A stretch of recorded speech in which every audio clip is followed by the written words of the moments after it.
Well, the Phantom Atlas is an atlas of the world not as it ever existed, but as we believed it to be.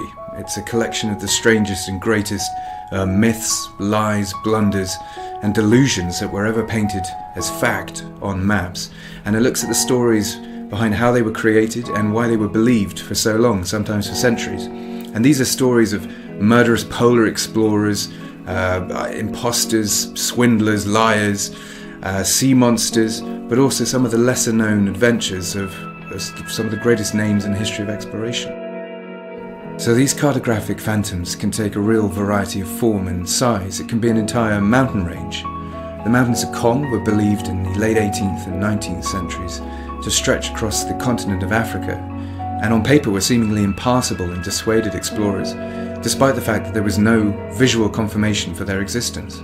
You also find giant ghost seas like the Mer de l'Ouest, which was shown as taking up a large part of western North America, but even stranger, the inland sea drawn in the centre of Australia, which was part of the British colonial fantasy as to what kind of lush paradise might be waiting in the centre of the desert.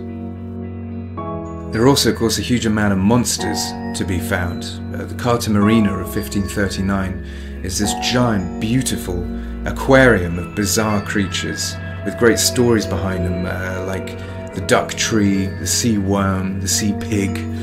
But just as weird is the map that accompanied the Nuremberg Chronicle in 1493, which shows this gallery of bizarre mythical humanoid creatures believed to exist in distant parts around the world.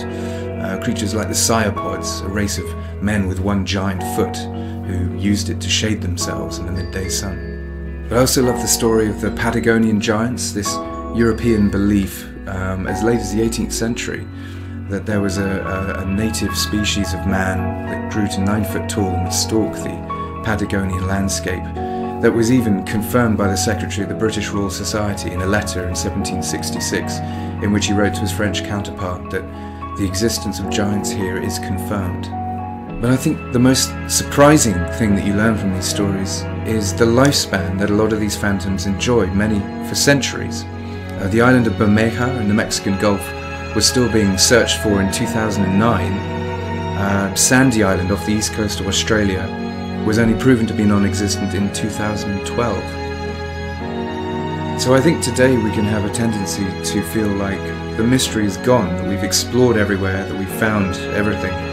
But what you realise from these narratives, these maps, is that as certain as we are of the world around us, there's always more to the story.